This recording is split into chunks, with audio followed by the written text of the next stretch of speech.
encore une fois avec joie au nom de Jésus-Christ.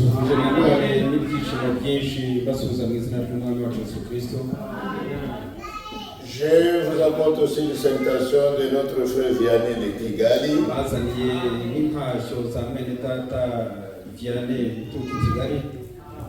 et de notre frère Aloïs de Bujumbura. J'ai été en contact avec eux, ils m'ont demandé de vous saluer au nom de Jésus-Christ.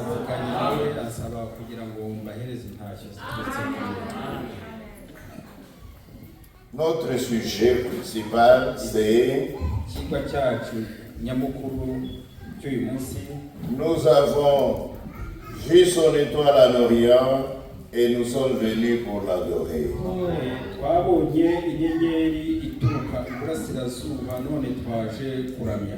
J'ai subdivisé ça en deux petits sujets.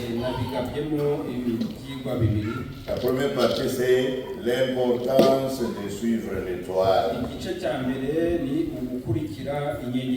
L'importance de reconnaître l'étoile ou le messager que Dieu envoie sur la terre.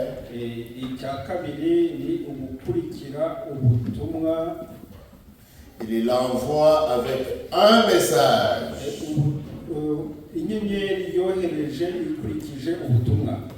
Il est très important de prêter attention à ce message. Parce que si vous faites attention à ce message, que vous croyez ce message, que vous le recevez dans votre cœur, dans votre vie,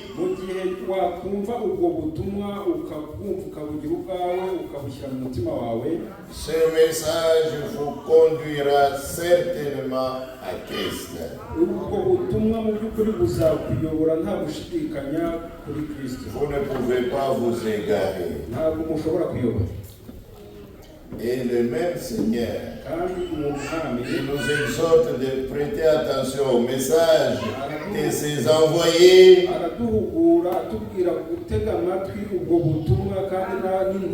il nous dit aussi de ne pas écouter ceux qui parlent d'eux-mêmes.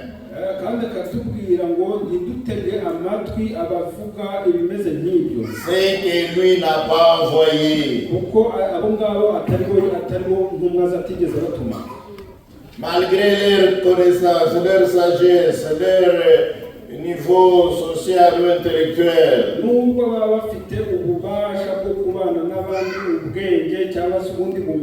Dieu ne confirmera jamais ce qu'ils disent.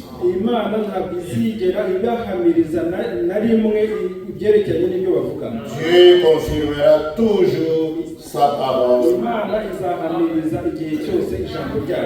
parole qu'il envoie par ses messagers. Amen. Nous avons vu hier avec vous que quand ces mages sont partis de l'Orient, ils sont arrivés jusqu'à Jérusalem. Ils ont, au lieu de continuer à suivre l'étoile, ils sont allés poser des questions à la grande dénomination qui était à Jérusalem.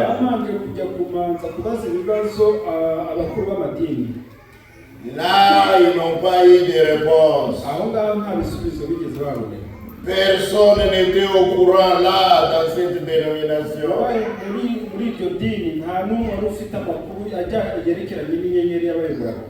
Il n'était pas au courant que les Messies étaient déjà sur la terre et cela faisait déjà 2 années.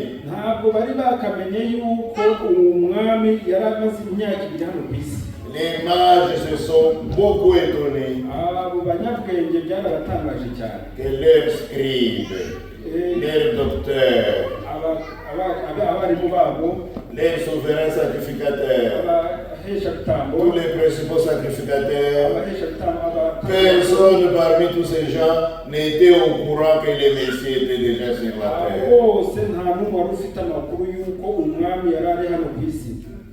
Mais nous avons aussi fait remarquer que les élus de ce temps-là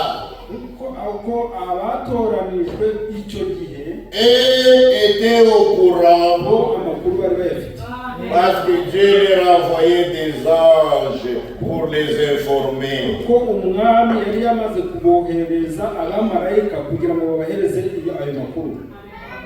Zacharie et Elisabeth étaient au courant. Joseph et Marie étaient au courant. Le vieux sacrificateur Siméon était au courant. La vieille dame Anne était au courant. Et le jour même de la naissance du Messie, Dieu a envoyé des anges pour informer les bergers qui étaient dans les montagnes.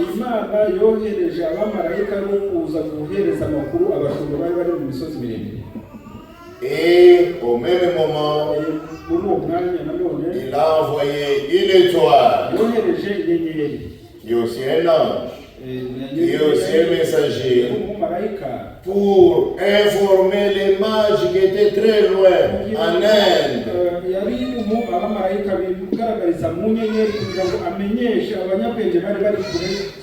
Les élus étaient au courant. Non seulement ils étaient au courant,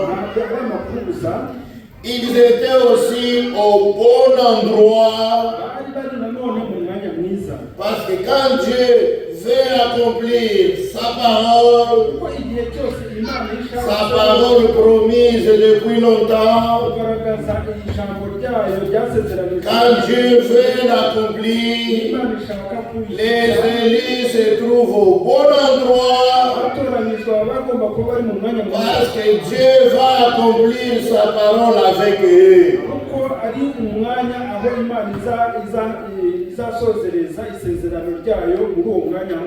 Ils seront des instruments de Dieu avec lesquels Dieu va accomplir sa parole.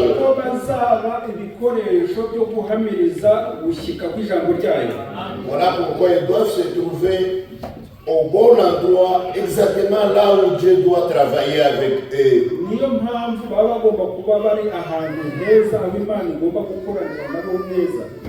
Joseph et Marie ne vivaient pas à Bethléem. Ils vivaient à Nazareth. Et pourtant, l'accomplissement de la naissance du Messie devait avoir lieu à Bethléem.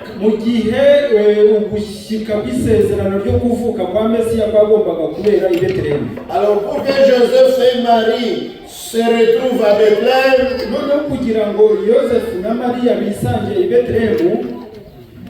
l'empereur de Rome a ordonné un recensement général.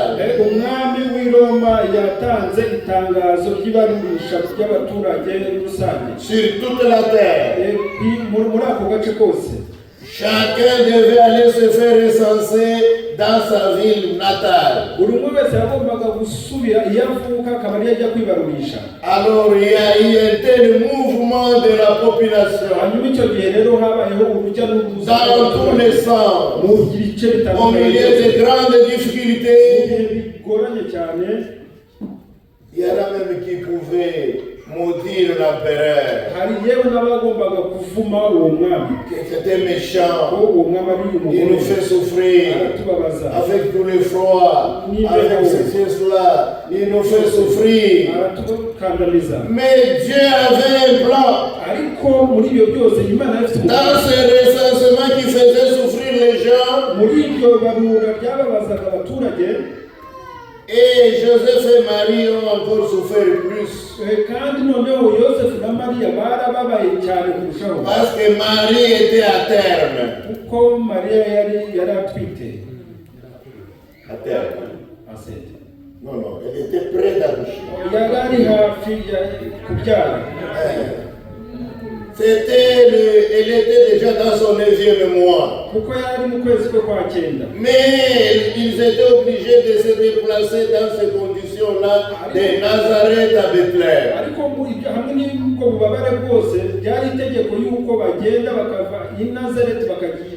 Sur le dos d'une mule. Avec tous les soubresauts de la ville. Avec le ventre là-bas prêt à accoucher. C'était pénible. Mais malgré cela, il fallait que le Messie naisse à Bethléem. Alléluia. Et à peine arrivé à Bethléem, les douleurs se sont accentuées et ils n'ont trouvé de place que dans la mangeoire, dans la crèche de vaches. Et c'est là qu'elle a donné naissance à l'enfant Jésus. Alléluia. Amen. Maintenant, laissez-moi vous dire ceci. Ici, au temps de la fin, il y a aussi deux grands mouvements qui se font.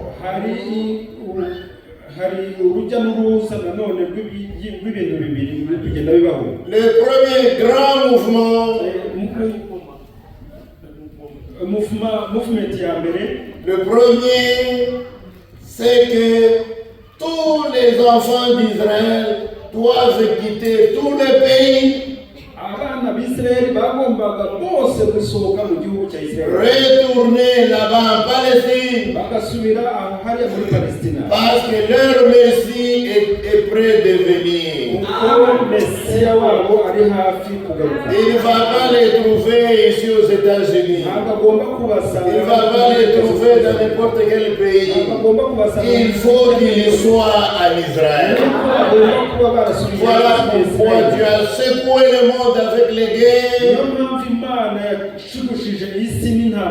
dans la grande souffrance. Mais c'était Dieu qui secouait le monde pour que les Juifs quittent partout. Et qu'ils retournent en Israël. Et leur Messie va les trouver là-bas.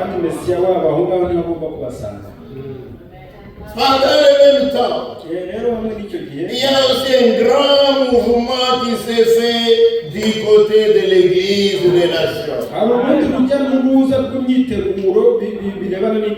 Les élus doivent sortir de toutes les dénominations, de tous les systèmes religieux qui se trouvent ici dans le monde.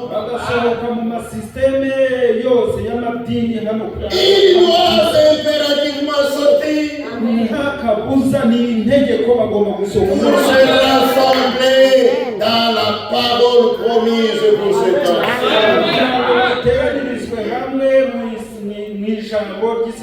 C'est aussi dans la douleur. Sortir des grandes organisations comme l'Église méthodiste, l'Église baptiste, l'Église catholique. Ils doivent sortir.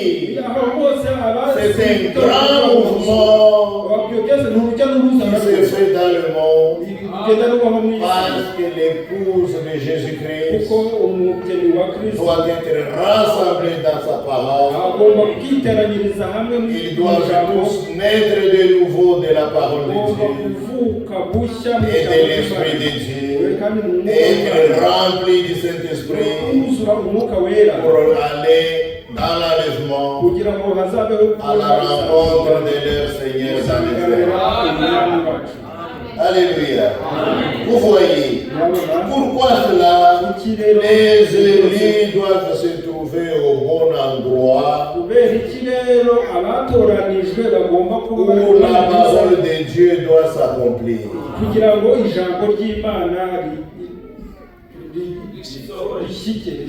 Et comme vous êtes là, je me demande quel miracle Dieu a fait pour que vous soyez rassemblés dans cette parole. Comment Dieu vous a sorti de partout? Comment Dieu vous a-t-il indiqué que c'est ici où vous pouvez écouter la vraie parole? Ça doit être un grand miracle. Nous ne savons pas comment Dieu a fait pour que chacun de vous entre en contact avec ce message. Qu'il croit cette parole. Comment Dieu a fait pour le faire, pour nous rassembler? Les élus doivent se retrouver au bon endroit où Dieu accomplit sa promesse. Amen. Maintenant, le deuxième volet de notre sujet, j'ai intitulé Nous sommes venus pour l'adorer. Nous avons vu son étoile. Nous sommes venus pour l'adorer. Quand les mages n'ont pas trouvé de réponse à Jérusalem, ils sont sortis. Maintenant, je vous prie de vous lever pour que nous lisions la parole. D'abord, Matthieu chapitre 2, verset 1 à 2.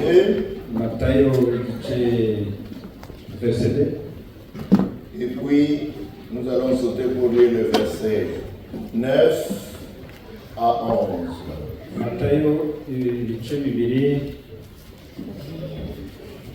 Jésus étant né à Bethléem, en Judée, au temps du roi Hérode, voici des mages d'Orient arrivèrent à Jérusalem et dit, Matthieu chapitre 2, verset 1. Amen. Yesu amaze kuvukira i Betelehemu mu gihugu cy'Yudaya ku ngoma y'umwami Herode,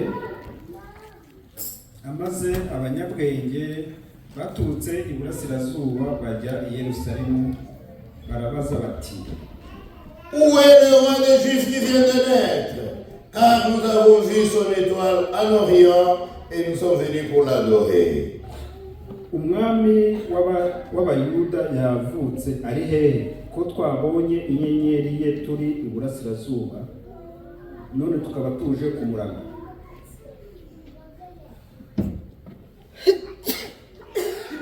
Ok. Maintenant, au verset 9. Après avoir entendu le roi, il partit. Et voici l'étoile qu'ils avaient vue en Orient aller devant eux jusqu'au moment où, arrivé au-dessus du lieu où était le petit enfant, elle s'arrêta. Bamaze kumva umwami baragenda, kandi ya nyenyeri babonye bakiri iburasirazuba ijyana imbere irinda igera aho uwo mwana ari, ihagarara aho ngaho. Babonye iyo nyenyeri. 10 maintenant. Quand ils aperçurent l'étoile, ils furent saisis d'une très grande joie. Babonye iyo nyenyeri baranezerewe cyane. Ils entrèrent dans la maison. Bageze mu nzu, virent le petit enfant avec Marie sa mère. Basanga umwana hamwe na nyina Maria. Se prosternèrent et l'adorèrent. Barapfukama baramuramya. Ils ouvrirent ensuite leur trésor et lui offrirent en présent de l'or, de l'encens et de la myrrhe. Maze bahambura imitwaro yabo bamutura amaturo y'izahabu n'icyome n'ishangi. Maintenant, Seigneur, nous voici tous devant toi. Nous avons besoin, Seigneur, de ta présence, de ton esprit, qu'il vienne nous interpréter cette parole écrite et nous en montrer les contextes. Bénis l'assistance. Bénis chaque cœur. Et assiste-moi aussi, Seigneur. Mets tes propres paroles dans ma bouche. Que je puisse les leur transmettre. Sois glorifié. Sois loué. Sois exalté. Nous t'avons ainsi prié au nom de Jésus-Christ. Amen. Que Dieu vous bénisse. Soyez. Maintenant, quand ils sortirent, ils retrouvèrent de nouveau l'étoile. Le messager de Dieu, porteur du message de Dieu, pour les conduire jusqu'à Christ. Ils eurent une très grande joie de retrouver de nouveau la lumière de la parole. Là, dans la capitale, il n'y avait que les ténèbres, mais la lumière était avec l'étoile. La révélation de la parole donne toujours une grande joie à ceux qui la découvrent et qui la reçoivent. Maintenant, ils ont eu une très grande joie, mais à aucun moment ils ne se sont arrêtés sur le chemin pour adorer l'étoile. Ils n'ont jamais adoré l'étoile. Ils étaient seulement dans la joie de la suivre. Mais ils ne se sont pas arrêtés pour l'adorer. Ils n'ont pas commencé à dire: oh toi belle étoile, oh toi grande étoile lumineuse. Non, ils la suivaient tout simplement.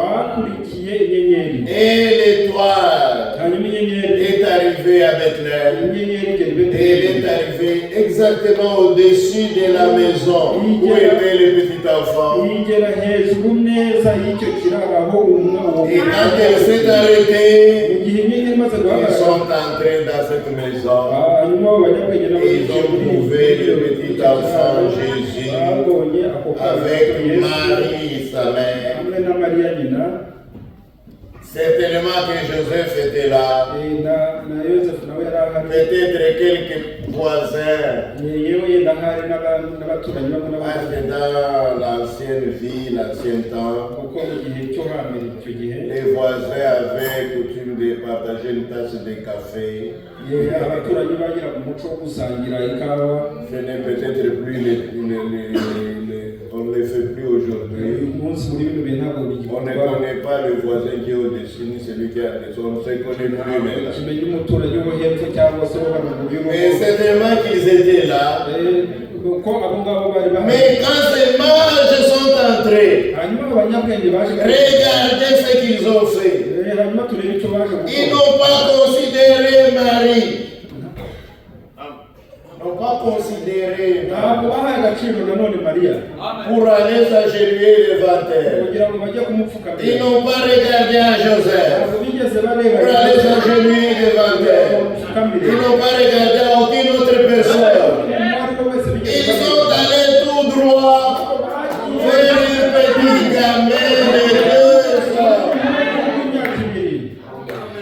Un petit garçon de 2 ans. C'est devant lui qu'ils se sont prosternés et ils l'ont adoré. Amen. Vous savez ce que ça signifie adorer? C'est le glorifier.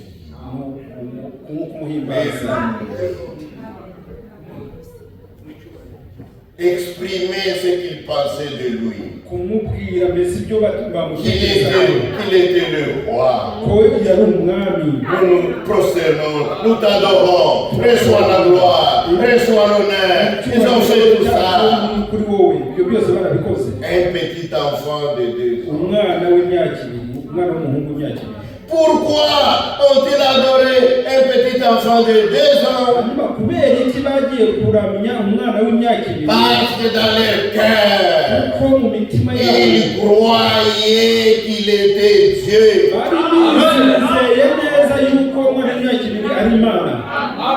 Ils lui ont réservé leur adoration.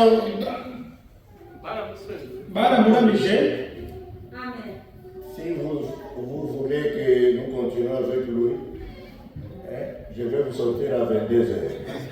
Parce qu'il est en train de me freiner. Il y a personne qui connaît bien les parents qui viennent m'aider. Il y a personne. Tu vas essayer. Merci. Alors continue. Continue. Ils l'ont adoré. Ils l'ont loué. Ils lui ont réservé leur adoration. Ils ne pouvaient pas adorer une autre personne. Leur adoration, c'était seulement pour le Christ. Exactement, c'est la même chose pour nous. En tant que véritables croyants, nous ne pouvons pas adorer un homme. Qui qu'il soit roi, qu'il soit président, qu'il soit prophète, qu'il soit pasteur, qui qu'il soit, nous ne pouvons pas les adorer. Notre adoration est réservée seulement à Jésus-Christ. Parce que Jésus-Christ est Dieu. Dans la Bible, Dieu a donné des lois. Et le premier commandement de Dieu dit que tu adoreras un seul Dieu et tu le serviras lui seul.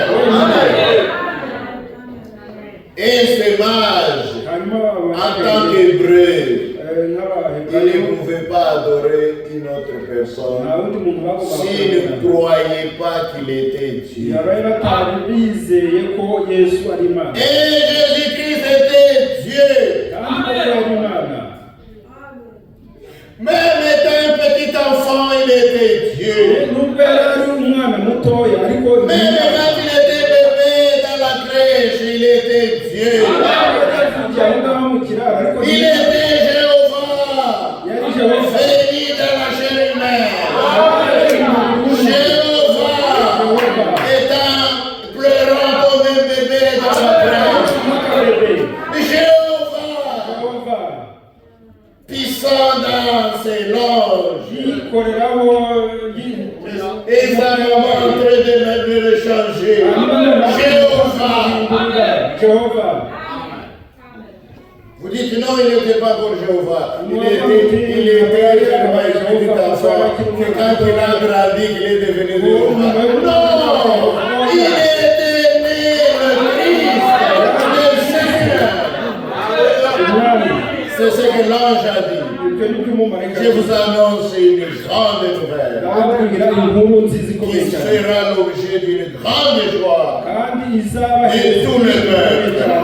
C'est aujourd'hui, dans la cité de David, il vous est né un sauveur qui est le Christ, le Seigneur. Le Seigneur, c'est Dieu lui-même. Et quand l'ange Gabriel avait annoncé sa naissance à Marie, il avait dit Marie, tu deviendras enceinte. Tu enfanteras un fils. Tu lui donneras le nom de Jésus.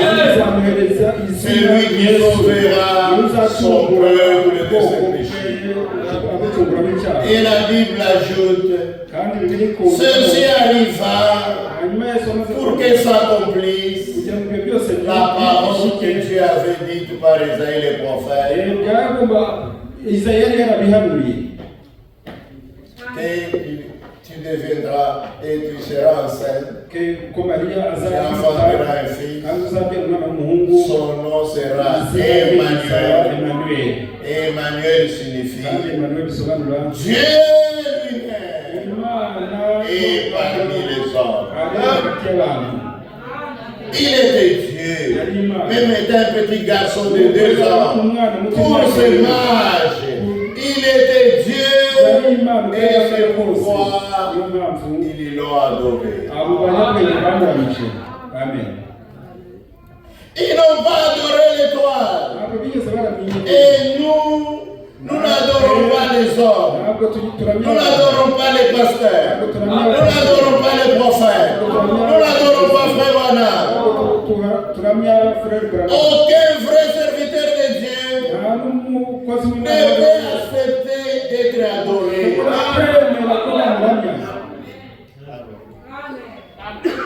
Pierre chez Corneille. Acte 10. Acte des apôtres. Chapitre 10. Quand Pierre est arrivé chez Corneille, et que Corneille a vu l'accomplissement de ce que Dieu lui avait montré dans la vision. Dans la vision, il avait vu un homme avec une barbe et tout ça. Et Dieu lui a dit, fais venir, il t'annoncera les choses qui concernent la vie. Maintenant, Pierre était devant lui. Il a vu que c'était exactement ce que Dieu lui avait montré dans la vision. Il s'est réveillé et il tomba au pied de Pierre pour l'adorer. Mais Pierre l'a relevé. Il lui a dit, ne fais pas ça. Moi aussi, je suis un homme comme toi. Pierre n'a pas accepté d'être adoré. Acte 14. Paul et Barnabas, ils sont arrivés à Lystre, en Lycaonie. Le pays, le territoire là-bas s'appelait Lycaonie. Et ils sont arrivés là-bas, ils sont allés dans un endroit de prière. Et là, ils ont adoré avec ces gens qui priaient. Et Paul a commencé à leur prêcher, à leur annoncer la bonne nouvelle de Christ. Les gens l'écoutaient. Parmi ceux qui l'écoutaient, il y avait un homme infirme. Les pieds étaient balancés. Il ne marchait pas. Mais il regardait Paul avec attention. Et quand Paul le regarda, il dit qu'il avait la foi pour être guéri. Et il a dit, tu as la foi pour être guéri. Lève-toi et marche. On a vu que les genoux de cet homme se sont fortifiés. Il s'est levé, il a commencé à marcher, à sauter. Alléluia. Et les gens qui étaient là ont dit, nous sommes les adorateurs de Jupiter et des autres idoles. Nous ne les avons jamais vus. Nous avons les statues dans les temples. Mais aujourd'hui, ils sont venus physiquement dans la chair humaine. Et ils ont dit, Barnabas c'est lui Jupiter. Et Paul c'est Mercure. Ils ont cherché à les adorer. Paul et Barnabas ont dit ne faites pas ça. Nous aussi nous sommes que des hommes. En vous apportant la bonne nouvelle de salut, nous voulons que vous abandonniez vos idoles et que vous croyez au Dieu vivant qui a créé le ciel et la terre et toutes choses. Pendant qu'il s'efforçait de s'exprimer ici, le bruit est arrivé au fond de la ville, où il y avait le temple de Jupiter. Et les prêtres sont sortis. Ils ont dit, nos divinités sont venues en chair humaine. Ils ont pris des vaches. Ils l'ont lié avec des bandelettes rouges. Ils sont allés maintenant pour offrir des sacrifices à Paul et à Barnabas.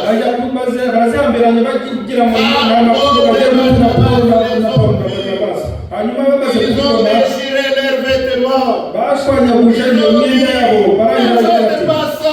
Nous sommes que des hommes. Il faut seulement adorer Dieu.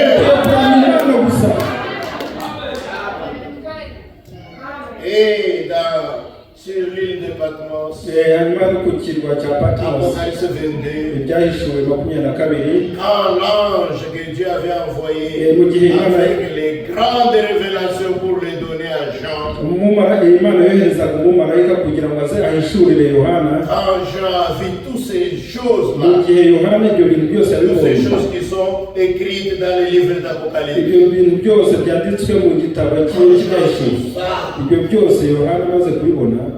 lui-même étant apôtre, il s'est mis à genoux devant l'âme. Il l'apôtre. Devant l'ange, je voulais adorer l'ange. Mais l'ange l'a dit, je ne fais pas ça. Je suis moi-même ton compagnon d'œuvre. Et tes prophètes. Adore Dieu.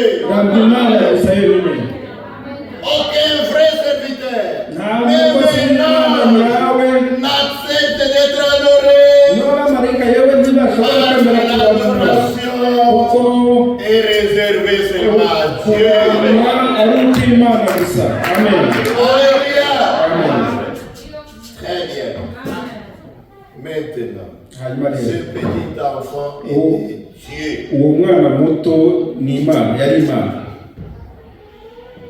Les gens ne savaient pas qui il était. Les élus ont reçu la révélation qu'il était Dieu.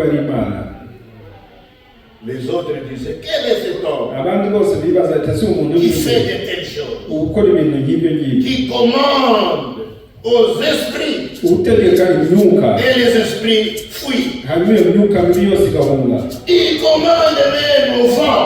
Il commande même aux vagues. Et les vents c'était, et les vagues c'était. Qui est cet homme? Ils ne savaient pas que c'était Dieu. Maintenant, voyons quelques écritures. Voyons Jéhovah lui-même. Qu'est-ce qu'il dit de cet enfant? Hébreux chapitre 1.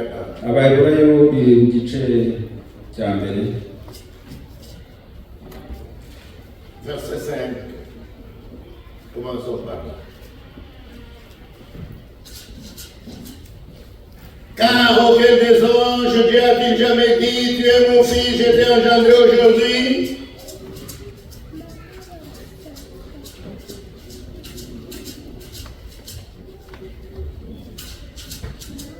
Hébreux chapitre 1, verset 5.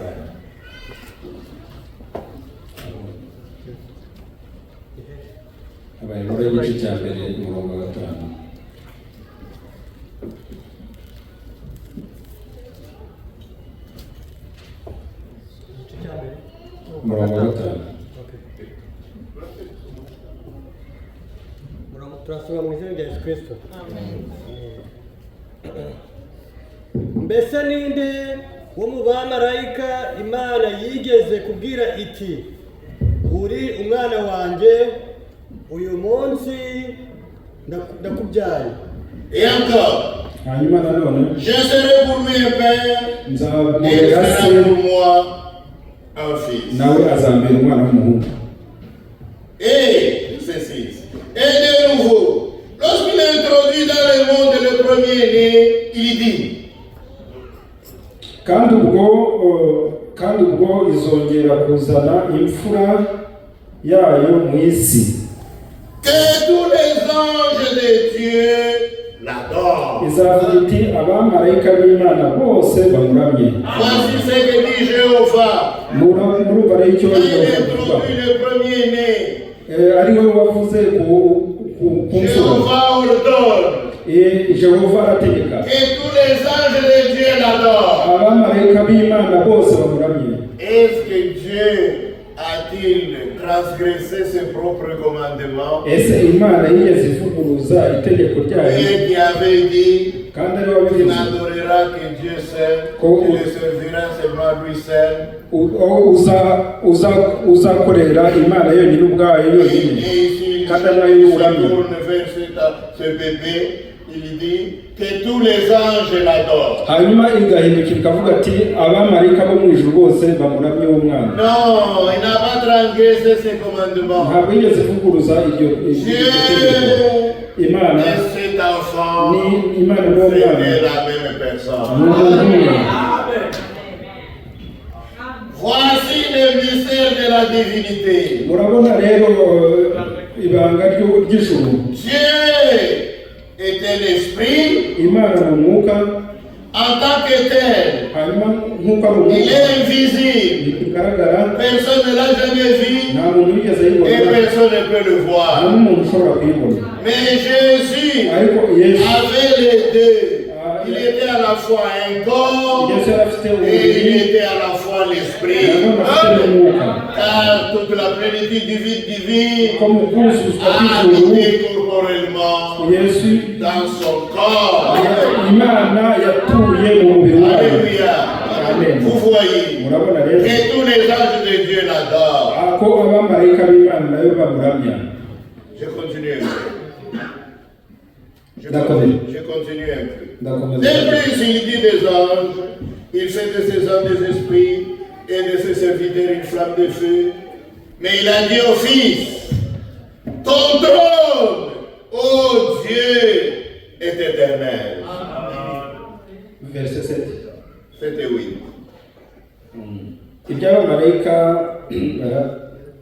barabivuze iti ihindura abamarayika bayo imiyaga n'abagaragu bayo ibahindura ibirimi by'umuriro. Amen. 8. Ariko iby'umwana wayo byo yarabyeruye iki Le sceptre de ton règne est un sceptre d'équité. C'est toujours 8. Tu as aimé la justice et tu as eu l'iniquité. ariko iby'umwana wayo byo yarabyeruye iki intebe yawe mana ni iy'iteka ryose. C'est pourquoi, ô Dieu, ton Dieu t'a oint d'une huile de joie au-dessus de tes collègues. Inkoni y'ubugabe bwawe ni inkoni yo gukiranuka. Et encore, verset 10. Umurongo wa cumi. Toi, Seigneur, c'est Jéhovah qui introduit le Fils. Il est la paix. Toi, Seigneur, tu as au commencement fondé la terre, et les cieux sont l'ouvrage de tes mains. Yongera kuvuga iby'umwana wayo iki Uwiteka mbere na mbere ni wowe washyizeho urufatiro rw'isi n'ijuru naryo ni umurimo w'intoki zawe. Ils périront, mais tu subsistes. Ils vieilliront tous comme un vêtement. Tu les rouleras comme un manteau et ils seront changés. Mais toi, tu restes le même. Et tes années ne finiront point.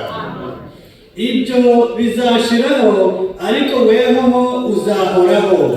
Ibyo byose bizasaza nk'umwenda. Jéhovah présente ses fils comme Dieu. Jehova ubwe yagaragazaga umwana wawe ko ari Imana.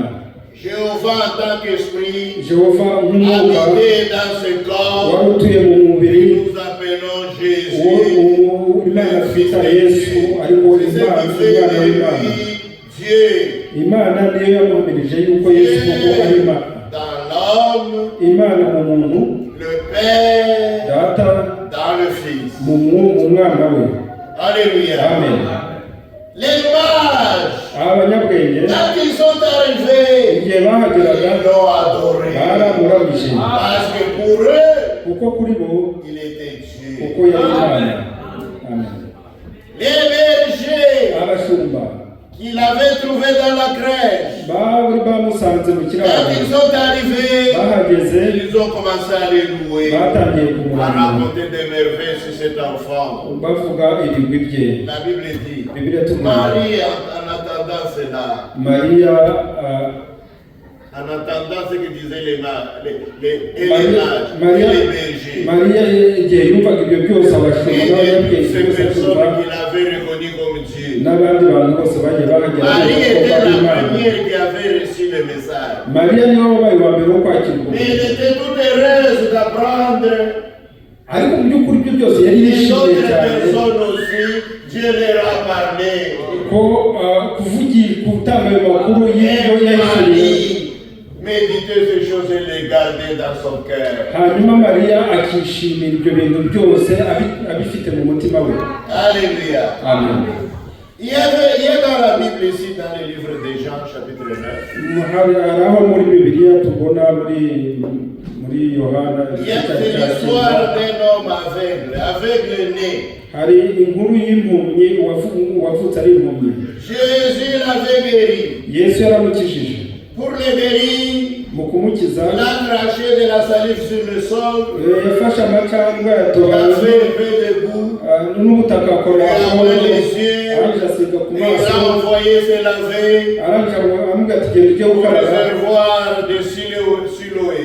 agiye gukaraba kuri ayo mazi Cet homme a obéi et il a fait exactement ce que le Seigneur lui avait dit, akora ibyo umwami yamutegetse et il a été guéri. hanyuma yaje gukira arabona. Maintenant les gens, Hanyuma rero abantu ses voisins abaturanyi et d'autres personnes n'abandi bantu bose s'étonnaient. baratangaye Est-ce cyane. que c'est cette personne que nous connaissons? Ese kuko uyu muntu Ou tuzi bien c'est quelqu'un d'autre qui lui ressemble? cyangwa n'undi muntu wisanisha nawe? Et lui-même disait. hanyuma Les autres disaient non, c'est lui. aravuga ati Les autres disaient c'est lui. Les autres disaient non, c'est une autre personne. aravuga ati oya ntabwo Mais lui-même disait, ariko c'est bien moi. aravuga ati koko ni njyewe. Comme il ne pouvait pas croire ça facilement, kuko batagombaga ils l'ont kubyumva amené chez les sacrificateurs. yaje bamutwara mu baherezabitambo. Et là, les pharisiens qui étaient très bouillants aho ngaho hari abafarisayo ont bakomeye commencé à cyane lui harceler des questions. batangiye kumubaza ibibazo Dis-nous, tubwire qui est cet homme qui t'a fait ça? ubu ninde wakukijije gukora Et ibintu comment tu as été guéri? hanyuma ni gute wakize? Il a répondu, araje gusubiza un homme qu'on appelle Jésus umugabo umwe witwa Yesu est passé près de moi, yanyuze iruhande il a rwanjye fait de la boue, yakoza yatega il m'a amaguru ouvert les yeux, arangiza il m'a asiga ku envoyé maso me laver au réservoir de Siloé. ngiye gukaraba Je suis allé, je me suis lavé et je commence à voir. hanyuma natangiye kubona.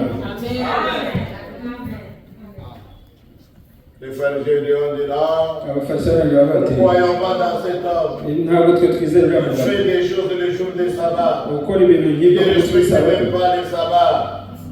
Il ne respecte même pas les sabbats. nta nubwo yizera isabato. Cet homme pour nous c'est un pécheur. uwo muntu kuri twe ni icyaha.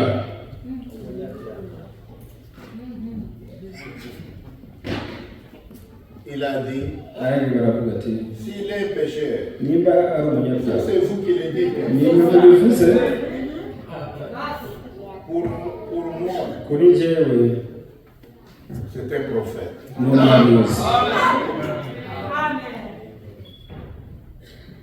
Ils ont dit non, nanjye barakana vrai. Appelez ses parents. umuhamagare Ses parents ababyeyi arrivent. bari impumyi Dites-nous. ababyeyi C'est bageze votre fils. uyu muntu ni umwana wanyu koko ni uwacu ni umwana wacu Le père et la mère se tenant la main. Oui, c'est votre ababyeyi n'umugabo n'umugore bafatanya akaboko ati ni umwana wacu. Est-ce qu'il était avec? Ese yari impumyi? Oui, oui. barabihamya ati ko yavutse ari impumyi. Alors dites-nous comment il faut. hanyuma tubwire rero Qui a fait ça? ninde wabikoze ibi? Ça, il ne pouvait plus répondre. ntabwo bagomba Il savait, mais il ne voulait pas répondre. bari babizi ariko ntabwo bashobora Ils ont dit, barangije baravuga bati qui lui a fait ça? Oui, mon Et frère. comment il voit? Ça, nous ne savons pas. nk'uko we ubwo ari kubona twe ntabwo tubizi. Posez-lui la question lui-même. ahubwo umuntu yazi icyo kibazo Il a de l'âge, afite imyaka il peut parler de ce qui le concerne. arakuze ashobora kuvuga ibimwerekeyeho. La Bible dit, bibiliya atubwira ngo ils ont dit comme cela par peur. basubije ibyo ngibyo kubw'impamvu z'ubwoba bari bafite, Parce que les Juifs s'étaient déjà convenus kuko abo bayahudi bari bamaze que si kumvikana quelqu'un reconnaît que Jésus est le Messie, kuko uzahamiriza yuko yesu ari nous mesiya allons les chasser de l'église. tuzamwirukana mu rusengero. Alors ils ont eu peur bagize ubwoba ababyeyi d'être chassés de l'église. bwo kwirukana mu Pourquoi ils rusengero. ont dit, ça a posé lui-même la ati question. icyo kibazo mu kimwibariza arakuze. Ok, voilà, ça va sortir. Allez, faites-le venir encore. musohokera hanyuma mumuhamagare nawe yinjire. Maintenant, cette fois-ci, donne gloire à Dieu. hanyuma rero ubu ngubu À himbaza notre imana Père, qui va nous les jurer au nom de Dieu. urabiturahirira mu izina ry'imana. Dis-nous qui t'a fait ça. tubwire uwo Et dukoreye comment tu ibyo vois. hanyuma n'ukuntu ureba n'ukuntu ubona. Il dit, mais je vous l'ai dit déjà la première fois. aramusubiza ati nyamara igisubizo nakibabwiye mu Vous ishuri n'avez ryawe. pas accepté. ntabwo mwabasha Vous n'avez pas voulu écouter. ntabwo Vous voulez mwakeneye que je le répète pourquoi. uragira ngo gisubiremo kubera iki? Vous voulez aussi croire à lui. murashaka kumwizera namwe Vous voulez aussi être des disciples. namwe murashaka kumwumva ze. Ils ont dit, kandi baramusubiza bati nous croire à lui. turamwizera C'est toi qui es son disciple. ni wowe ntumwa ye. Nous, twebwe nous sommes disciples de Moïse. Nous sommes disciples de Moïse. twebwe turi intumwa za mose. Nous savons que notre Dieu avait parlé à Moïse. tuzi icyo imana yavuganye na mose. Mais votre type-là, ariko mwebwe mu nous ne savons mwanya même pas d'où il est nta venu. nubwo tuzi n'aho yaturutse. Il répondit, aramusubiza ati ça m'étonne birantangaje cyane que vous, l'Église, mwebwe vous nk'itorero ne sachiez pas qui il est. mutazi uwo ari uriya muntu uwo ari we.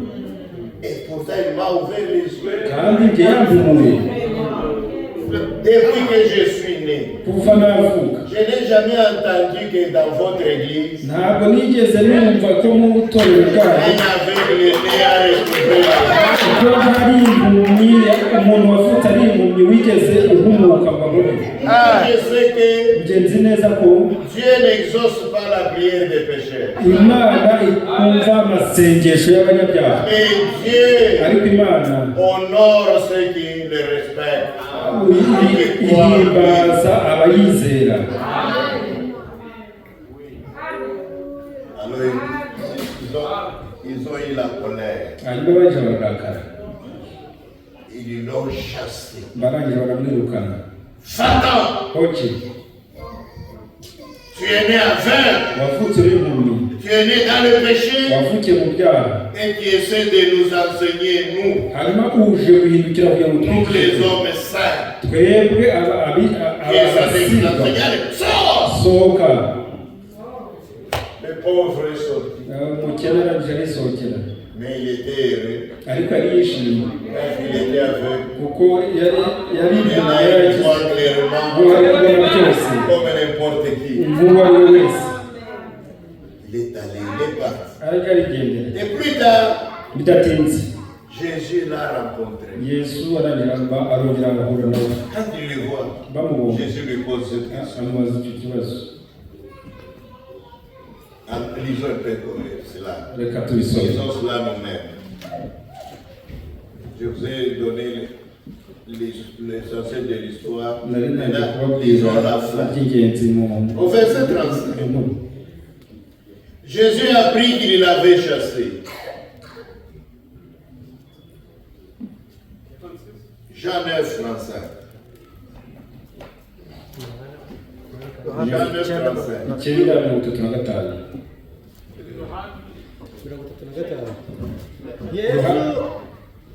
Yesu yumvise yuko bamusunikiye. Et l'ayant rencontré, il lui dit, crois-tu au Fils de Dieu? Aramushaka, amubonye, aramubaza ati, mbese wizeye umwana w'Imana? Il répondit, et qui est-il, Seigneur, afin que je croie en lui? Nawe aramusubiza ati, databuja, ninde namwizera? Jésus lui dit, tu l'as vu. Amen. Et celui qui te parle, c'est lui. Amen. Yesu aramubwira ati, wamubonye, kandi niwe muvugana. Il dit, maintenant l'aveugle là, qui voyait maintenant il dit, je crois Seigneur. Amen. Et il l'adora. Amen. Nawe aramubwira ati, databuja, ndizeye, aramupfukamira. Amen.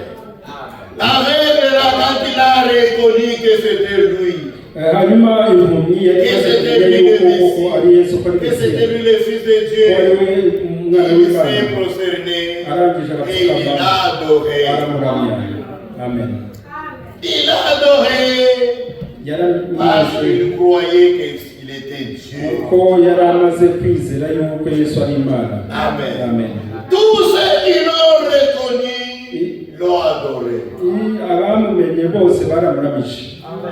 Même les disciples, y compris les apôtres, ceux qui l'ont reconnu, ils l'ont adoré.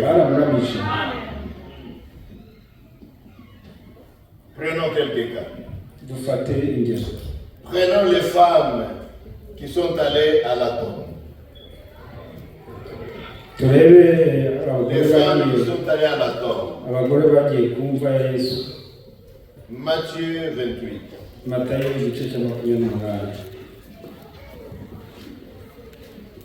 Verset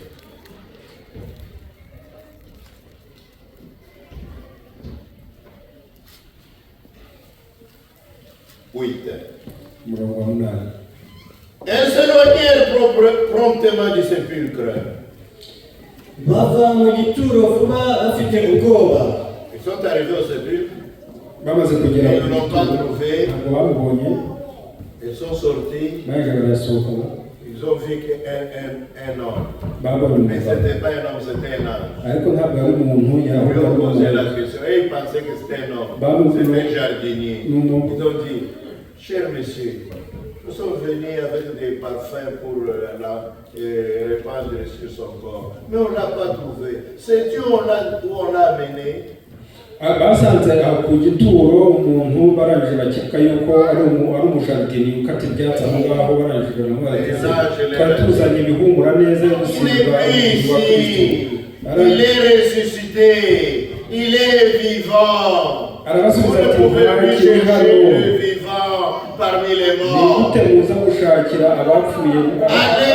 dire à vos autres disciples, et il est ressuscité, il vous a précédé en Galilée, pour le trouver sur telle montagne.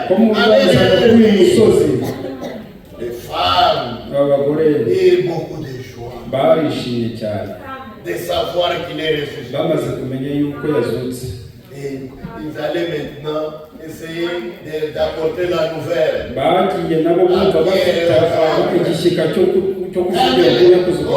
d'arriver, le Seigneur Jésus apparaît. Quand il les rencontre, au verset 9, et voici Jésus vint à leur rencontre. Et il dit, je vous salue. Maze Yesu ahura nabo aramubwira ati namahoro. Elles s'approchèrent pour saisir ses pieds et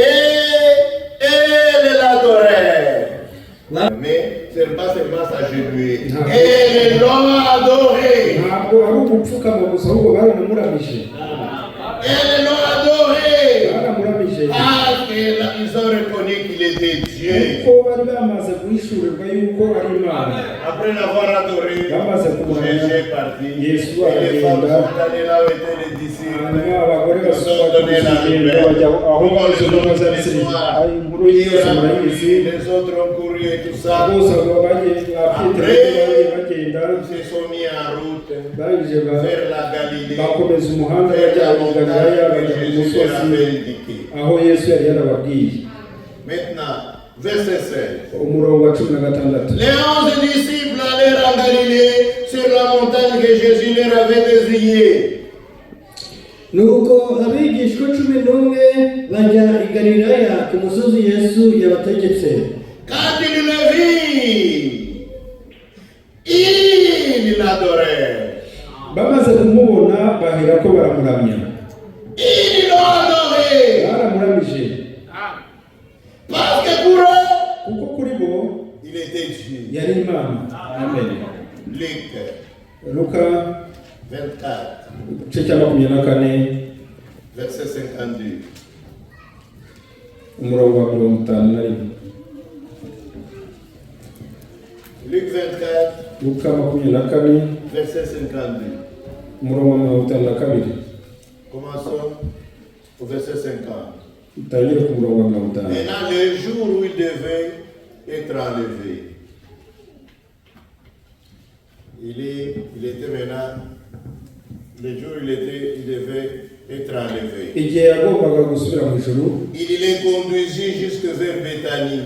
arabatwara bageze Betaniya, Et ayant levé les mains, il les bénit. arangije arambura ibiganza abaha umugisha. Pendant qu'il les bénissait, Igihe yabaha il se umugisha, sépara d'eux et il fut enlevé au ciel. arangije ugahera ko atandukana nabo, arangije arazamuka. Pour eux, Kuri bo, peut-être pas pour tout le monde, cyangwa mais pour eux, kuri bo après bose l'avoir adoré, bamara kumuramya, ils retournèrent à Jérusalem barangije basubira i avec Yerusalemu une grande joie. bafite ibyishimo byinshi.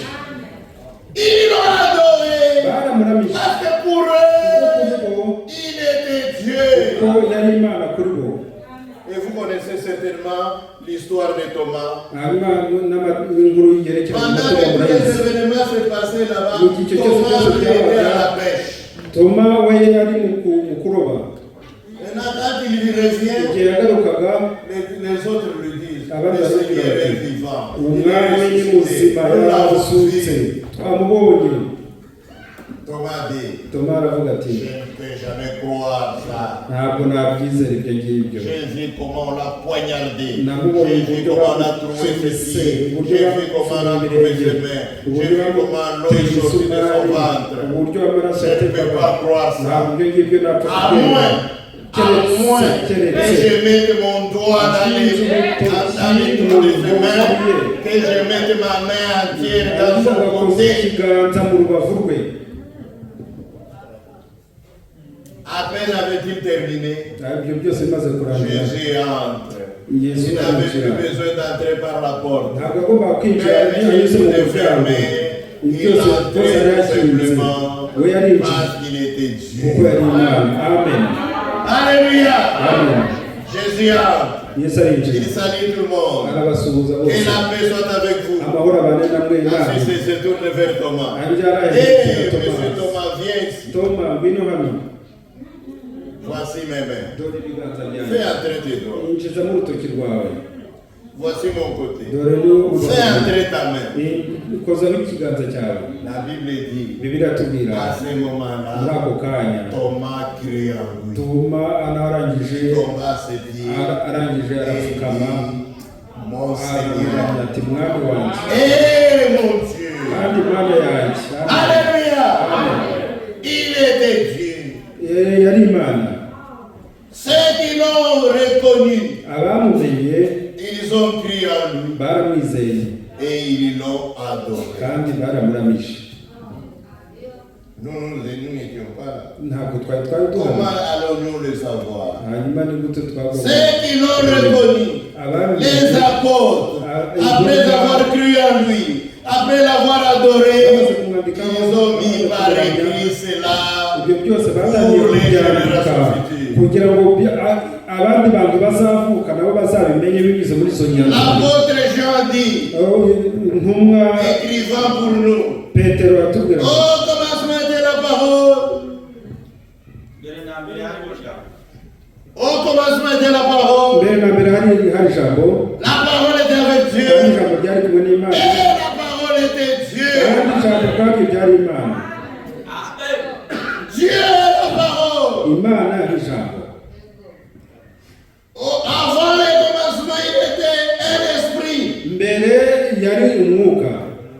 Mais au commencement, ariko mu itangiriro c'est-à-dire quand il a commencé à créer, igihe yatangiraga kurema, il s'est transformé dans un corps. yihinduyemo umubiri. Ce corps s'appelle la parole. uwo mubiri witwa ijambo. C'est un corps parole. ni ijambo Un corps céleste.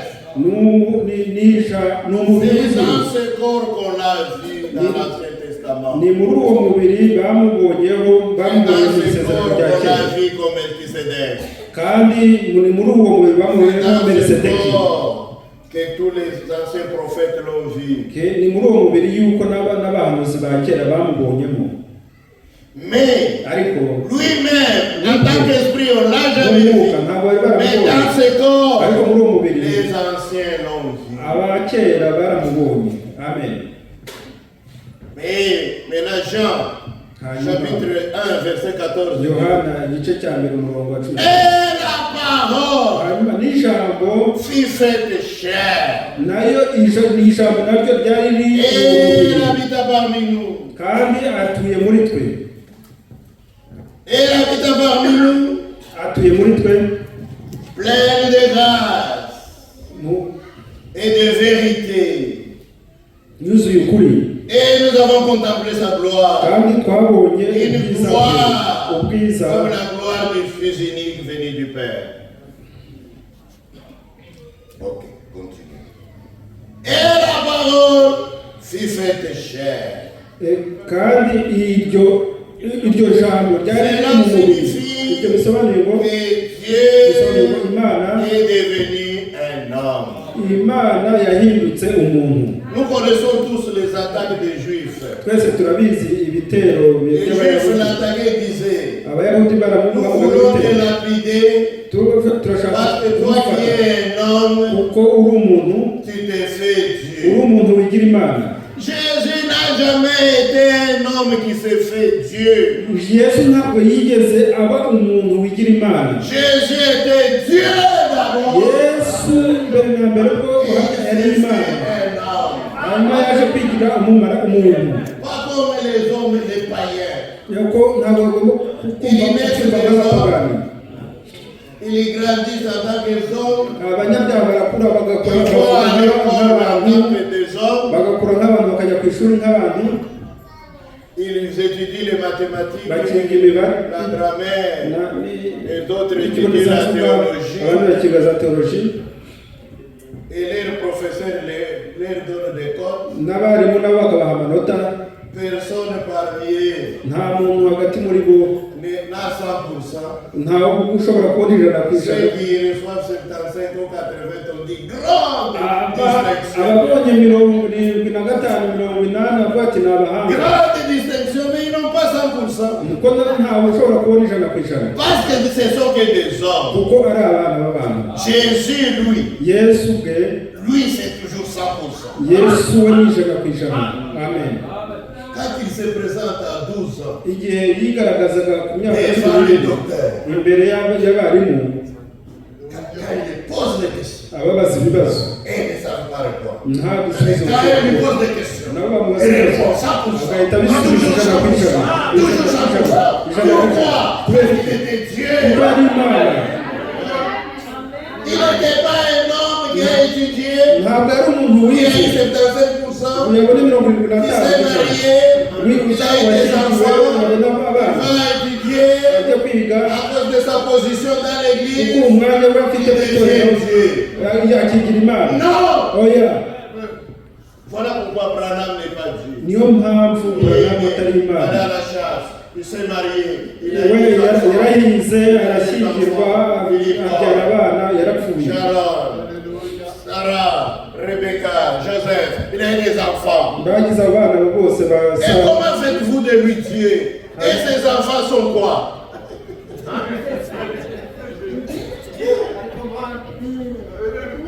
Et sa femme c'est quoi? Parce que la femme de notre Dieu, ce n'est pas une femme naturelle. La femme de notre Dieu, c'est l'église de Jésus. Jésus était Dieu. Et puis il est devenu un homme. Mais l'Esprit de Dieu a habité dans cet homme. C'est pourquoi le même Jean, quand il est sorti de l'île de Patmos, étant devenu un vieillard, il a adressé des petites lettres à ses églises. Dans 1 Jean 5, verset 19, il dit: nous savons que nous sommes des dieux et que le monde entier est sous la puissance du malin. Pouvez-vous dire aussi cela? Que vous êtes des dieux, que vous appartenez tellement à Dieu, que vous n'appartenez pas à une organisation, que vous n'appartenez pas à un homme. Vous êtes entièrement des dieux. Votre vie entière dépend de Dieu. C'est ce que nous disons. Aucune organisation ne peut dominer votre foi. Parce que nous sommes des dieux. Que le monde entier, les méthodistes, les catholiques, les baptistes, les musulmans, et tout ce monde-là sont sous la puissance du malin. Mais nous savons que nous sommes des dieux. Nous sommes sûrs de cela. Les gens ajoutent: nous savons aussi que le Fils de Dieu est venu. Il nous a donné l'intelligence pour connaître le véritable. Et nous sommes dans le véritable. Nous sommes en lui, dans son Fils Jésus-Christ. C'est lui qui est le Dieu véritable et la vie éternelle. Il nous a donné l'intelligence. Les gens du monde disent: ces gens-là, nous comme vous, ils ne veulent pas étudier, ils ne connaissent rien. C'est vrai. À l'égard des choses du monde, nous ne connaissons rien. Mais à l'égard des choses de Dieu, nous avons une grande intelligence. Et ils n'ont rien.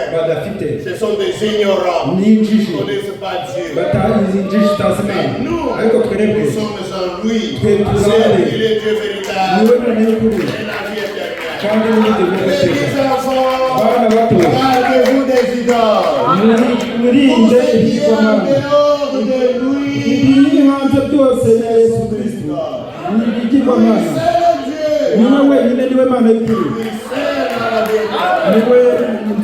Dieu. Que dit Pierre? Qu'est-ce qu'il nous a expliqué? Ceux qui l'ont reconnu. Ceux qui l'ont reconnu. Qui ont crié en lui. Et qui l'ont adoré. Qu'est-ce que Pierre nous dit? 2 Pierre. Chapitre 1. Écoutez ce que Pierre dit. Au verset 16. Ce n'est pas en effet en suivant des fables habilement conçues que nous vous avons fait connaître la puissance et l'avènement de notre Seigneur Jésus-Christ. 2 Pierre 1 verset 16. burya twakurikije imigani yahimbwe n'ubwenge ubwo twabamenyeshaga imbaraga z'umwami wacu Yesu Kristo. Mais c'est comme ayant vu sa majesté de nos propres yeux. No kuzaza kwe ahubwo twiboneye n'amaso yacu icyubahiro cye gikomeye. Si vous connaissez votre Bible, nimba muzi bibiliya les yawe saints de l'Ancien Testament, Et quand ça, ils adoraient, ils disaient à toi l'honneur, à toi la gloire, à toi la magnificence, à toi la majesté. n'ubutware bwose C'était Jéhovah. yari Yehova. Et Pierre dit, Hanyuma nous ne Petero vous racontons pas des fables, twe ntabwo tubivuga mais nk'ibyo parce que nous avons vu de nos propres yeux kuko twe sa twamaze majesté. kubona n'amaso yacu, Car il a reçu de Dieu le Père honneur et gloire, quand la gloire magnifique lui fit entendre une voix qui disait, celui-ci est mon fils bien-aimé, en qui j'ai mis toute mon affection. Aïe, aïe, aïe. 17 17. kuko yahawe n'Imana Data wa twese ishimwe n'icyubahiro ubwo ijwi ryavugiraga mu bwiza bukomeye cyane rimubwira riti nguyu umwana wanjye nkunda kandi nkamwishimira. Il a reçu cela de Dieu le Père. ibyo Il a reçu yabibonye l'honneur. biturutse Il a ku reçu la Mana. gloire. Dieu lui-même a dit, celui-ci est mon fils uyu bien-aimé, ni umwana wanjye en muri qui we il m'a plu d'habiter. niwe ntuyemo. C'est ça la bonne traduction. ubwo ni bwo busobanuro. En qui je prends plaisir. J'habite en lui niwe et ntuyemo, niwe je vais nishimiramo, demeurer en lui. nifuza gutura muri we. Alléluia. Amen. Voilà ce que Pierre dit. dore ibyo ni byo Petero Et atuvuga. que dit Paul? hanyuma Pawulo Paul akavuga, dit ceci dans Romains 9. Pawulo avuga iki mu Baroma, Romains 9, Abaroma igice cya 9 verset 5. umurongo wa 5. Je vais un peu vite parce qu'il est 9h du soir maintenant. Et les patriarches, et de qui est issu selon la chair, le Christ qui est au-dessus de toutes choses, Dieu béni éternellement. Amen.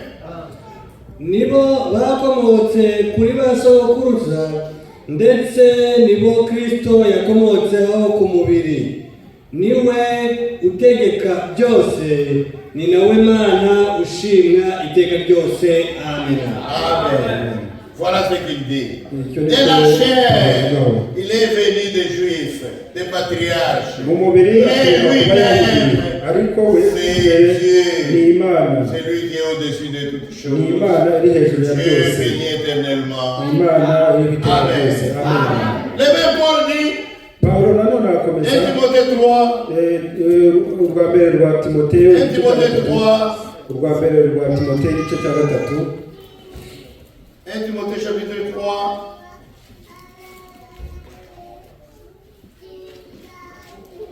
j'y suis. 1 Timothée 3, verset 16. urwa mbere rwa Timoteyo ibice 3 umurongo wa 16. Et sans contredire, le mystère de la piété est grand. Si ugushidikanya ubwiru bw'Imana burakomeye cyane. Imana Doucement, doucement. Le mystère de la divinité, c'est bien traduit dans votre Bible. birasobanutse cyane muri Bibiliya yawe. Le mystère de la piété, c'est le mystère de la divinité. Le mystère de la divinité est grand, reprenez. ongera bisubiremo. si ugushidikanya ubwiru bw'Imana burakomeye cyane. Imana Maintenant, attends-moi maintenant. tegereza. Dieu a été manifesté en chair. Imana kwerekanwa ifite umubiri, Il a été justifié par l'Esprit. ikagaragara ko ari umukiranutsi mu mwuka. Je voulais lire ça dans Hébreu. L'Esprit lui-même l'a présenté au monde. Il est Dieu, que tous les anges l'adorent. C'est lui qui a créé la terre, et c'est lui qui a créé les umwuka cieux. wonyine waramuhamirije yuko Il a été ari justifié Imana à y'ijuru l'Esprit. n'isi. Il a été vu des anges. Ikabonwa n'abamarayika.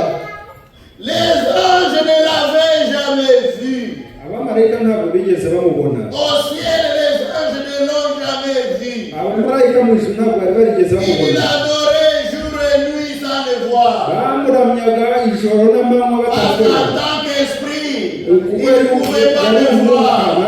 Ils étaient là devant le trône, bari bari en imbere train y'intebe d'adorer sans le voir. bamuramya nk'abatamubona. Les chérubins, Abakerubi en plus de l'adorer, nabo bakamubona ils se bakabaramya fermaient les yeux bahisha amaso avec leurs ailes. bahisha amaso Ils ne faisaient que n'amababa yayo. l'adorer. Saint, Saint, Uwera, Saint, uwera, l'Éternel des armées, uwera, sans le voir. batamubona. Et ils n'ont même pas compris quand est-ce qu'il les a contournés pour descendre ici sur la terre. Ntabwo babashije kumenya uburyo yagiye ku isi Et il est né comme un homme. hanyuma akaza kuvuka nk'umwana w'umuntu. Et Dieu était en lui. Imana yari muri we. Les gens ne pouvaient pas le comprendre. Abantu ntabwo bashoboraga kubyemera. Baramuhagaritse baramurwanya, ariko ntabwo agomba kuguma mu kuzimu. Yarazutse, amaze kuzuka yashyizeho igihe cy'amabwiriza mu minsi 40 ku bigishwa be. Hanyuma yazamutse ku bwiza. Maintenant, quand il est ressuscité, igihe yazukaga il a ressuscité aussi les saints de l'Ancien Testament. hanyuma yanazuye noneho n'abera bose bo mu isezerano rya kera. Il les a ressuscités. nabo yarabazuye. Quand il est monté au ciel, yazamukaga mu il est ijuru, monté avec eux. yazamukanye nabo. Et arrivé au paradis, ageze muri paradizo, au paradis qui est au ciel, paradizo iri mu ijuru, qui est en haut, iri hejuru, il les a laissés là-bas. ibasiga aho Il a ngaho. dit restez ici. yababwiye ati mugumaho Parce que vous devez attendre les autres du Nouveau Testament. kuko mugomba gutegereza no mu isezerano rishya. Moi, je vais là-haut. ngiye ngiye hejuru Je vais y'amajuru, faire le travail de médiation pour eux. ngiye gukora umurimo w'ubukuza Quand kuri bo. l'œuvre sera terminée, igihe uwo murimo nurangira je viendrai les prendre. nzaza Et je kubafata, vous prendrai namwe vous. nzabafata mwese. Restez d'abord ici. mugume aho ngaho. Moi, je monte là-bas. njye ndakomeje kuzamuka. C'est quand il montait là-bas, Mu igihe cyazamukagaho, Psaume 24, Psaume 24, Psaume 24. Zaburi ya 24. Quand il montait là-bas, yazamukagaho, et les saints de l'Ancien Testament ont crié, ils ont lancé un message aux hommes. abera bose bo mu isezerano rya kera Et vous, portes éternelles, ati uwiteka uhora witeka ryose, ouvrez-vous. bakiri Levez vos linteaux. Ouvrez-vous. mukingure, Vous, portes éternelles, ouvrez-vous. marembo y'iteka mukinguke, Afin que le roi de kugira ngo gloire umwami fasse son entrée. akore abashe kwinjira. Les gens aujourd'hui. abantu rero b'iki gihe, Qui est ce roi de gloire? mbese ninde mwami w'ubwo bwiza? Les nôtres. Nous l'avons toujours avec nous. wacu. Qui est ce roi de gloire qui veut faire son entrée? ninde mwami w'ubwo bwiza ushobora kwinjiramo? Et les saints de l'Ancien Testament ont répondu, hanyuma c'est l'Éternel des armées. abera bo mu isezerano rya kera baravuga ati uwiteka Il a combattu. yawarwanyije Il a vaincu le kandi péché. yaratsinze, atsinze Il a icyaha, vaincu la mort même. yatsinze Il a n'urupfu, vaincu les sépulcres. yatsinze Il est vivant. Il est sorti de là. C'est lui l'Éternel des armées. Niwe Qui veut umugaba faire w'ingabo, son entrée. niwe ugomba kwinjira. C'est à ce moment-là ni que hazahita les anges l'ont vu. abamarayika nibwo babashe Ils ont vu seulement un homme babonye umugabo qui montait. Il a uzamukaga gravi les escaliers, les chaque uzamuka marche amayesikariye, de la gloire. ubwiza Il conduisait jusqu'au trône. bugera ku ntebe yayo, arazamuka Arrivé sur le trône, ageze ku où ntebe était censé être Dieu, aho yagomba kuba cet homme Imana, s'est assis. arangije yicara ku ntebe ye. Et où était alors parti les dieux, les grands esprits qui a fait toutes choses? hanyuma Où umwuka était-il à waremye ce byose moment-là? wari uri hehe? Bien, Dieu était en lui. Imana mwuka yari iri muri we. Amen. C'est à ce moment-là que les anges l'ont vu. nibwo rero abamarayika bashobora Il adorait toujours les yeux fermés. Je peux m'imaginer qu'ils ont fait comme les enfants à l'école. Leur maître leur dit de fermer les yeux. Quand il y a un grand événement, les enfants vont écarquiller les doigts, essayant de voir. Et les chérubins ont vu Dieu. Alléluia. C'est là qu'on vous dit, il a été vu des anges. C'est là qu'on vous dit aussi qu'il a été prêché aux nations. Jéhovah n'a pas été prêché aux nations. Jéhovah a été seulement prêché aux Juifs. C'est Jésus-Christ qui a été prêché aux nations. Il a été cru dans le monde. Jéhovah a été cru dans le monde. C'est Jésus-Christ qui a été cru dans le monde. Et il a été élevé dans la gloire. Il est monté au ciel. Il est monté dans la gloire. Alléluia. Parce qu'il était Dieu. Amen. Maintenant, pour terminer, voici comment on l'adore dans le livre d'Apocalypse. Et nous allons terminer avec ça. Apocalypse chapitre 4. Apocalypse chapitre 4.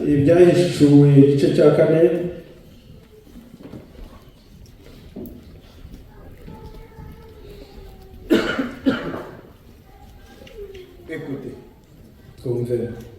Allons vite, au verset 9. Quand les êtres vivants rendent gloire, honneur et action de grâce à celui qui est assis sur le trône, à celui qui vit au siècle des siècles. Iyo ibyo bizima bihaye yicara kuri ya ntebe ihoraho iteka ryose, icyubahiro no guhimbazwa n'ishimwe. Les 24 vieillards se prosternent devant celui qui est assis sur le trône. Ils adorent celui qui vit au siècle des siècles. Et ils jettent leur couronne devant le trône en disant, verset 10. Babakuru 24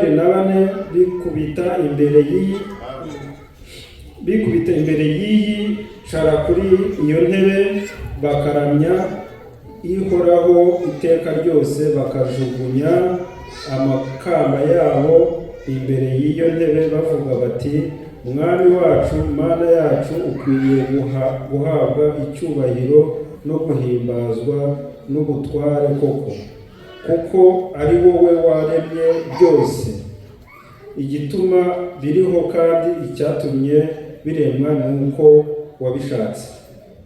Okay. Je pense que tout lui. Il l'adore en disant, tu es digne, notre Seigneur et notre Dieu, de recevoir la gloire, l'honneur et la puissance. Car tu as créé toutes les choses et c'est par ta volonté qu'elles existent et qu'elles ont été créées. Amen. Ici, au chapitre 4, il l'adore en tant que créateur. Mais au chapitre 5, ils adorent le même Dieu, mais cette fois-ci en tant que rédempteur. Et nous lisons cela. Au verset 11. J'ai regardé. Et non, commençons même. Commençons au verset 8. Quand il prit les livres, les 4 êtres vivants et les 24 vieillards, ils se prosternèrent devant l'agneau, tenant chacun une harpe et des coupes d'eau remplies de parfums qui sont les prières des saints. Amaze kwenda icyo gitabo, bya bizima bine n'abakuru 24 bikubita imbere y'umwana w'intama bafite inanga n'inzabya z'izahabu zuzuye imibavu ariyo masengesho y'abera. Verset 9. Et chante un cantique nouveau en disant, tu es digne de prendre le livre et d'en ouvrir les sceaux, car tu as été immolé et tu as racheté pour Dieu par ton sang des hommes de toutes tribus, de toutes langues, de tout peuple et de toutes nations. Nuko baririmba indirimbo nshya bati, ni wowe ukwiriye kwenda igitabo no kumena ibimenyetso bigifatanije, kuko watambwe ugacungurira Imana abo mu miryango yose no mu ndimi zose no mu moko yose no mu mahanga yose abacunguje amaraso yawe. Verset 10. Tu as fait d'un royaume et des sacrificateurs pour notre Dieu et nous régnerons sur la terre. Ukabahindurira Imana yacu kuba abami n'abatambyi kandi bazima mu isi. Verset 11. J'ai regardé et j'ai entendu la voix de beaucoup d'anges autour du trône, des êtres vivants et des vieillards, et leur nombre était de milliards et de milliers, et ils disaient d'une voix forte, ndareba numva ijwi ry'abamarayika benshi bagose ya ntebe na bya bizima na ba bakuru, umubare wabo wari inzovu n'uduhumbi n'agahumbagiza. ils disaient d'une voix forte, l'agneau qui a été immolé est digne de recevoir la puissance, la richesse, la sagesse, la force, l'honneur, la gloire et la gloire. Bavuga ijwi rirenga bati, umwana w'intama watambwe niwe ukwiriye guhabwa ubutware n'ubutunzi n'ubwenge n'imbaraga no guhimbazwa n'icyubahiro. Et toutes les créatures qui sont dans le ciel, sur la terre, sous la terre, sur la mer, et tout ce qui s'y trouve, je les entendis qui disaient à celui qui est assis sur le trône et à l'agneau, soit la louange, l'honneur, la gloire et la force au siècle des siècles.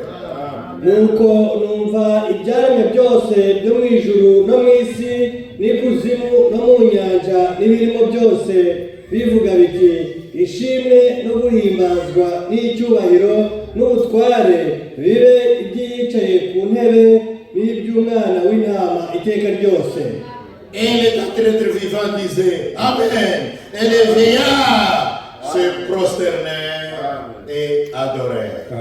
Nuko bya bizima bine birikiriza biti amena, bakuru bikubita hasi baramya ihoraho iteka ryose. Au chapitre 4, mu gice cya il kabiri est adoré en tant que créateur. yanyujwe nk'umuremyi. Au chapitre 5, mu gice cya gatanu il est adoré en tant que rédempteur. umucunguzi. C'est le même Dieu. Imana niyo Mana imwe. Le créateur umuremyi est devenu le rédempteur. yahindutse umucunguzi. Le juge, le grand juge est devenu l'avocat. Mais c'est toujours la même personne. Il est tout simplement Dieu. Voilà pourquoi nous aussi, nous l'aimons. Nous l'adorons lui seul. Il ne faut pas mélanger sa gloire à un homme. Nous faisons tout en son nom. Nous prêchons en son nom. Nous prions en son nom. Nous prions pour les malades en son nom. Nous chassons les démons en son nom. Nous faisons tout en son nom. Parce qu'il est tout simplement Dieu. C'est lui seul que nous adorons. Et il mérite l'honneur, la gloire, aujourd'hui, maintenant et pour l'éternité. Alléluia. Voilà pourquoi Dieu a dit dans l'Ancien Testament, niyo mpamvu je Imana ne mu donnerai isezerano rya jamais la kera gloire à ntabwo un nzahereza icyubahiro homme et ni mon honneur aussi. cyangwa icyubahiro Si nous cyangwa l'adorons, ikigwamana niba c'est tumuramya parce qu'il est Dieu. nuko ari Imana gusa Moi, nous l'aimons niyo mpamvu et j'espère que tumukunda vous l'aimez aussi. ndakeka ko namwe Que vous mumukunda l'adorerez pour votre vie. kandi mujye mumuramya mu gihe cy'ubuzima bwose n'igihe tuzatumije tuzakomeza no kumuramya Les prédications vont s'arrêter, ibyigishwa bizahagarara mais l'adoration va ariko continuer. kuramya bizakomeza mu gihe Imana irahumuriza.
Je pense que c'est très simple. ndakeka ko biroroshye Moi j'adore Jésus-Christ, le roi des rois. ngenda bavuga Yesu umwami Jésus-Christ le roi des Vous rois répondez, il est le roi des rois. hanyuma namwe musubize muti il est le roi des rois. Jésus-Christ, le grand médecin. Jésus-Christ le grand médecin. Vous répondez, il est le roi des rois. mwe musubize icyo muri kujya musubiza gusa il est le roi des rois. Donc vous répondez seulement, il est le roi des rois. murajya musubiza muti Tout le monde s'abaisse devant lui. hanyuma niba bati bose tout le monde s'abaisse devant lui. Nous l'adorons. hanyuma turahera ko natwe duca bugufi. Tout le monde l'adore. buri umwe wese amuramye. Puis nous remontons, il est le roi des rois. hanyuma tuzamuke tugira ati Donc vous connaissez il est déjà. le roi des rois. Mais nous allons chanter avec joie. ariko turaririmbana ibyishimo Avec cette bonne parole que nous venons d'écouter. hanyuma rijyanye n'ijambo tumaze Ok. kumva. Les instruments, les techniciens, vous connaissez ça. Jésus-Christ, le roi de rois.